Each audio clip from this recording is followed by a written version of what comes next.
Hello, welcome, Cabbage here. In War of the Visions, let's do a level 120 review of Dress Up Glaciela. And this is going to be the worst review I do of all time. I'm just going to shoot it from the hip. There's no script. She was announced very suddenly for Global, so I'm very suddenly going to make a video for her. What are the big takeaways that I've gotten from watching her and then using her the last couple months? She is top tier, a damage dealer. She deserves to be cost 100, but she is not meta-defining like some of the other cost 100 units. After Helena, they really kind of sort of tamped down the power levels of all the characters released after. So if you're expecting another Helena here, prepare to be disappointed. But she is still super powerful, and I'm having a lot of fun using her. Also, she is standard pool in JP. But I expect her to be a Fest unit in Global. I don't think anybody can be surprised at this point. I don't think people should have been surprised with Zazan because of the way that Fravia and Dwayne were handled. But yeah, Dress Up Glaciela here, I don't think anybody has any excuse to be surprised if she is a Fest unit.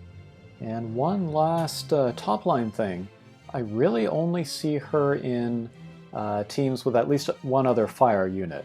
I like to say to mix up the elements, don't care about elements too much, but I think the vision cards in particular really help her shine. That doesn't stop you, of course, from using her with like 2 water units and then putting fire vision cards on those water units where they will not get the benefit. But yeah, she does best in kind of fire heavy or mono fire teams. Okay, but let's go into the review. Here we have the artwork, very nice here. Here is the model, also very cool. And the motion.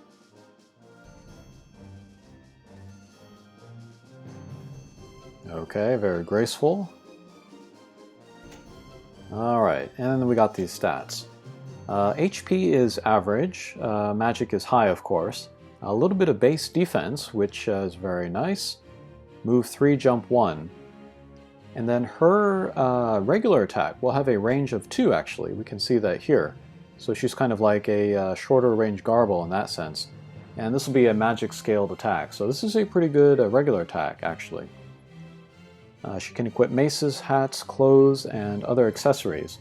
The mace means that she can't get the vision ability from those 2 cards that I talked about. When I talked about Aerith and Demude. The Ildira card, I can't remember if that's element specific in Global or not, but she might be able to take advantage of that. One thing she can equip, however, is Helena's Trustmaster, so if you wanted to make her beefy like Helena, you could certainly equip this. But actually, this Dress Up Glaciela, she has kind of beefiness in other areas. We'll talk about that as we go along. Going back to here, she has the 20% magic resistance, and that might be where she is best, is against other magic users. It wouldn't be too hard to raise her magic resistance. But against people like Jaden, people that are magic scaled but have a projectile type attack, they're going to do good damage to her, maybe one-punch her. And yeah, other characters like top tier attackers, Cloud, Dwayne, are also going to do good damage to her, so... Yeah, even though she's a little bit beefy, she's not going to last forever. Alright, we'll look at the Trustmaster. Pretty good HP, nice spirit, a little bit of a critical evade. And then here's an AoE TP buff. For 3 turns, we'll raise the magic of everybody in there, and then for herself, raise magic resistance penetration. This, along with some other stuff, will also make her good against magic tanks. So yeah, really, with her, magic versus magic is maybe the best way to use her. Okay, for jobs, she has this one, which I forget what it is. Silver Wolf something Princess. And then White Mage and Scholar. Okay, let's head into her skills. Okay, main job. Here's a straight ahead attack, medium damage, no casting times, that's pretty good. Next, a little bit of range, we'll do big damage, and then anybody with a status like AP Refresh or Haste or Berserk or Sleep will take extra damage, 60% extra at level 20 here. And then no casting time here either, so this is another nice attack. Okay, Area Explosion. This has the big AoE, that's nice for her.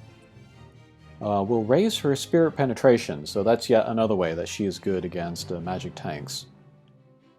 Big damage there.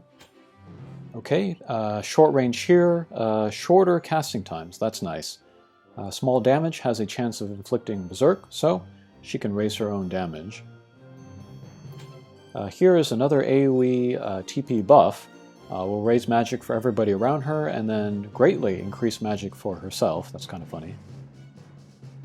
And then here is the job level 25 skills, and I really like this skill, so I really recommend it. Everybody that's working on her to take her to level 120.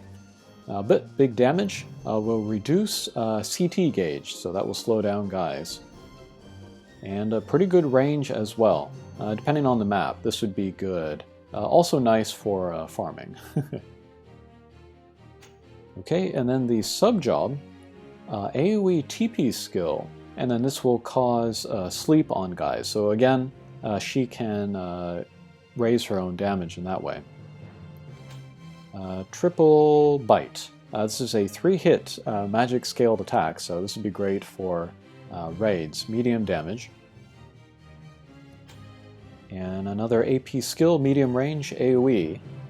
Small damage will break magic resistance. Very cool abilities there. Okay, then we'll look at sub-job White Mage. I never use this, and I don't think anybody else does either. But Cura, Protect, Shell, Curada, Raise, Curaga, Cure, Esena. Maybe for PvE, maybe like Tower and stuff, this might be useful. But without re-raise, without Holy, I don't think she really needs this. And then there is a staff, not a staff, a baton, whatever you call it, that has the Curada on it. Let's look at that actually. So if you wanted some healing on her, you could just equip that. Yeah, there it is, Curada. And then a decent magic value as well, so yeah.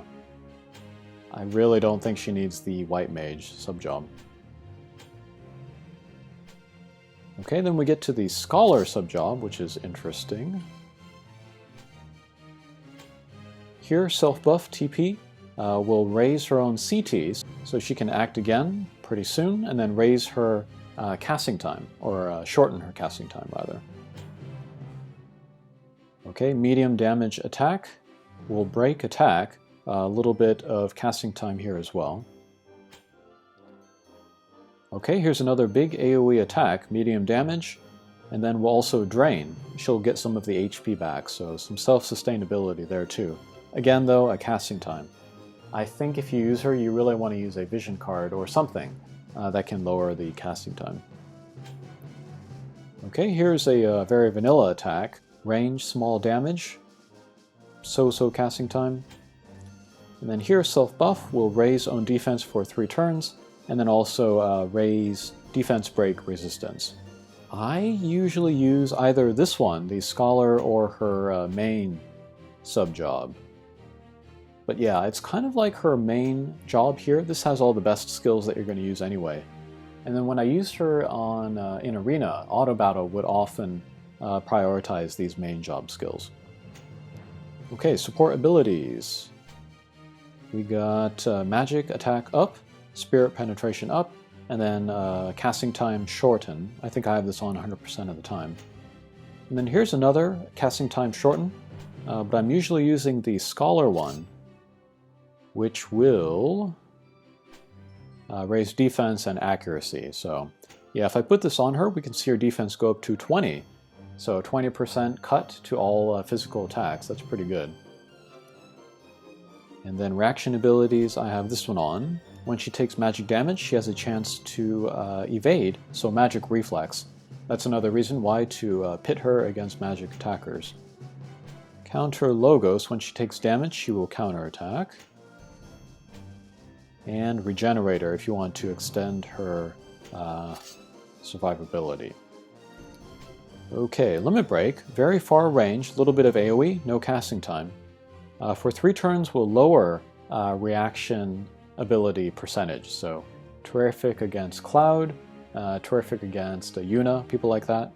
Also big damage, and then will restore some AP for herself. She doesn't need it as much because she's a main job mage, but that just means she'll be able to cast, high cost attack spells for more turns in a row than your average spellcaster. And yeah, this one costing 58 doesn't mean she's going to have a lot left after casting it anyway. Okay, then Master Ability, the Fire Party buff, and then for herself we'll raise Area of Effect, attack resistance up 10, and then lower casting time even further, so yeah.